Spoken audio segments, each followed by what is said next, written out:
नमस्कार। ट्यूसडे की health tips में आप सभी का स्वागत है। देखिए, शरीर है तो कोई ना कोई बीमारी उसमें लगी ही रहती है, लेकिन जिस तरह का रोग होता है वो शरीर के जिस हिस्से में होता है वो उसी को ही प्रभावित करता है। लेकिन डायबिटीज जो है ये एक ऐसी जो है बीमारी है जो अनेक बीमारियों को जन्म जो है वो दे सकती है।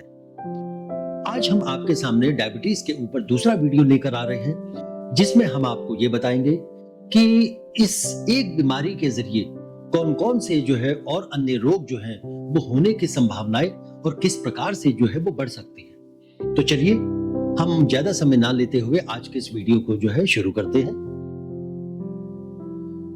देखिए, हमारे शरीर के अंदर यदि ये ब्लड शुगर लेवल जो है ये बढ़ता है तो ये सबसे पहले हमारे आईज के ऊपर, रेटिना के ऊपर एक जो है बुरा असर जो है वो कर सकता है। देखिए, डायबिटीज एक ऐसी जो है बीमारी है जो अगर समय पर कंट्रोल ना की जाए तो ये आंखों की रोशनी तक छीन सकती है। लगभग 40 से 74 साल की उम्र के लोगों में आंखों की रोशनी जाने की एक बड़ी वजह डायबिटिक रेटिनोपैथी है।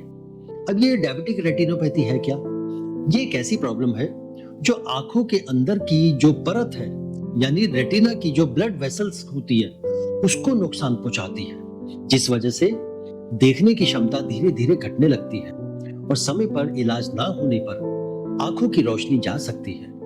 अच्छा, इसके अलावा डायबिटीज से मोतियाबिंद और ग्लूकोमा जैसी बीमारियां जो है वो आंखों में हो सकती है। इस खतरे से बचने के लिए जरूरी है कि आप मीठी चीजों का परहेज करें और हेल्दी डाइट में फल, सब्जी, दाल और साबुत अनाज को शामिल करें। अच्छा, हर खाने के बाद, जैसे कि सुबह नाश्ते के बाद या दिन में लंच करने के बाद और रात को डिनर के बाद एक हल्की वॉक जरूर लें, यानी कि टहले जरूर, और कोशिश करें कि इस स्ट्रेस से दूर रहें। अच्छा, अच्छी नींद और भरपूर पानी पीना एक आसान तरीका होता है इस स्ट्रेस को दूर रखने का। देखिए, शुगर की नियमित जांच करवाएं और दवा समय पर लें। साथ ही हर 6 से 12 महीने में आंखों की जांच जो है वो जरूर करवाएं, ताकि किसी भी प्रकार की जो गंभीर समस्या हो सकती है उसको रोका जा सके। उसी प्रकार यदि हाई ब्लड शुगर की जो प्रॉब्लम है ये हमारे शरीर में उत्पन्न होती है तो ये हाई ब्लड प्रेशर यानी कि हाइपरटेंशन को भी जो है जन्म दे सकती है। देखिए, डायबिटीज कंट्रोल ना होने पर हाई ब्लड प्रेशर की समस्या जो है वो हो सकती है। हर 3 में से 2 डायबिटीज के मरीजों को ब्लड प्रेशर की भी जो है परेशानी होती है। इसका एक कारण ज्यादा नमक खाना भी हो सकता है।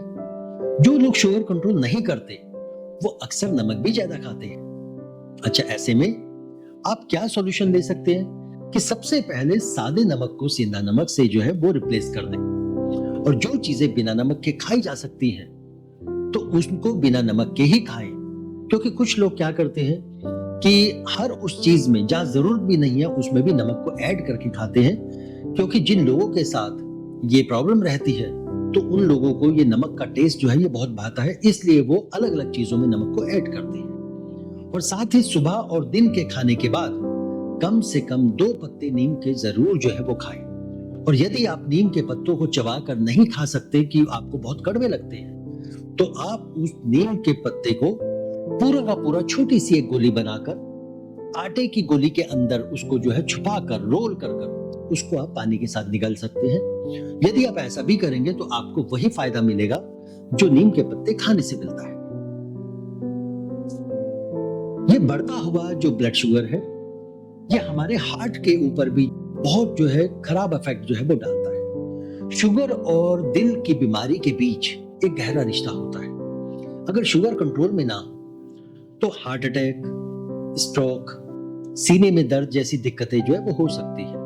अच्छा, कुछ मामलों में तो नसों को भी जो है नुकसान जो है पहुंचता है, और यहां तक कि कई बार किसी अंग को काटने तक की नौबत जो है वो आ सकती है। ये जो प्रॉब्लम है ये डाइजेस्टिव सिस्टम के साथ भी जो है जुड़ जाती है। देखिए, डायबिटीज का असर हमारे डाइजेस्टिव सिस्टम पर भी पड़ता है। जब ब्लड शुगर कंट्रोल में नहीं रहता तो पेट में गैस, एसिडिटी और पेट फूलने जैसी जो है समस्याएं वो आम हो सकती है। इसके अलावा शुगर लेवल बढ़ने पर जो है जो हमारा पाचन तंत्र है उसके ऊपर भी जो है असर पड़ता है, जिससे खाना ठीक से पच नहीं पाता और पेट में भारीपन या जलन का एहसास जो है वो होता है। अच्छा, कभी कभी उल्टी जैसा मन भी जो है वो होने लगता है और पेट में दर्द भी महसूस होता है। डायबिटीज के मरीजों में लीवर और आंतों पर भी जो है वो असर जो है वो पड़ता है, जिससे पाचन और मेटाबॉलिज्म वो धीमा हो जाता है। इससे शुगर के स्तर को सही रखना और स्वस्थ आहार लेना वो बहुत जरूरी है, ताकि इन पेट की समस्याओं को कम किया जा सके और शरीर को सही तरीके से काम करने दिया जाए। ये बढ़ता हुआ ब्लड शुगर हमारे शरीर के अंदर किडनी के साथ भी जो है जुड़ जाता है और किडनी में कई तरह की प्रॉब्लम का कारण बन सकता है। देखिए, डायबिटीज के कारण अगर ब्लड शुगर का स्तर ज्यादा रहता है तो यह शरीर की ब्लड वेसल को नुकसान पहुंचाता है। इससे किडनी का काम जो है वो सही से नहीं हो पाता और वो खून को अच्छे से फिल्टर नहीं कर पाती। इस कारण शरीर में पानी, नमक और गंदगी जमा होने लगती है। ऐसे में मरीज के यूरिन में भी प्रोटीन जो है वो दिखाई दे सकता है और ब्लैडर को सही से खाली करने में समस्या हो सकती है। देखिए, जब ब्लैडर पर जो है दबाव पड़ता है तो किडनी को भी नुकसान जो है वो हो सकता है। साथ ही अगर शुगर युक्त यूरिन लंबे समय तक जो है ब्लैडर के अंदर रहता है तो उसमें बैक्टीरिया तेजी से जो है बढ़ सकते हैं और इससे किडनी में इंफेक्शन होने की संभावनाएं वो बढ़ जाती है। देखिए, डायबिटीज का इलाज तो नहीं है, लेकिन इसे कंट्रोल किया जा सकता है। सही इलाज, खाने पीने में सावधानी, रोजाना थोड़ी एक्सरसाइज और डॉक्टर से समय समय पर चेकअप करवाना वो बहुत जरूरी है।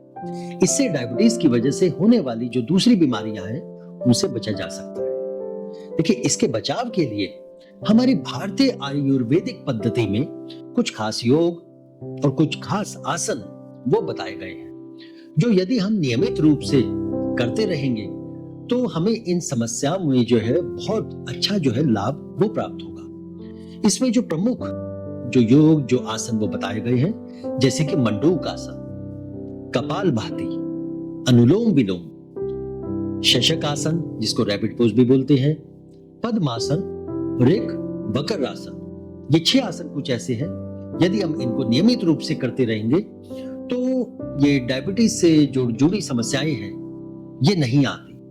और यदि ये डायबिटीज की जो समस्या ये पहले से आपके साथ जुड़ रखी है तो इन आसन को करने से आपको बहुत अधिक लाभ प्राप्त होगा। और यदि इन आसन को लेकर आपके मन में किसी भी तरह का कोई क्वेश्चन है या कोई डाउट है तो उसके लिए आप हमारा अगले मंगलवार को वीडियो जो आने वाला है उसको आप देख सकते हैं, जिसमें हम आपको पूरा स्टेप बाय स्टेप प्रोसेस जो है ये बताएंगे कि इन आसन को किस प्रकार से करना चाहिए, कितनी देर के लिए करना चाहिए, कैसे करना चाहिए, ये सब कुछ उसमें हम समझाएंगे। देखिए, हमारा हर प्रयास यही रहेगा कि इन वीडियोस के माध्यम से हम आप तक सही जानकारी पहुंचाएं, जिससे आपको और आपके अपनों को इसके द्वारा लाभ प्राप्त हो।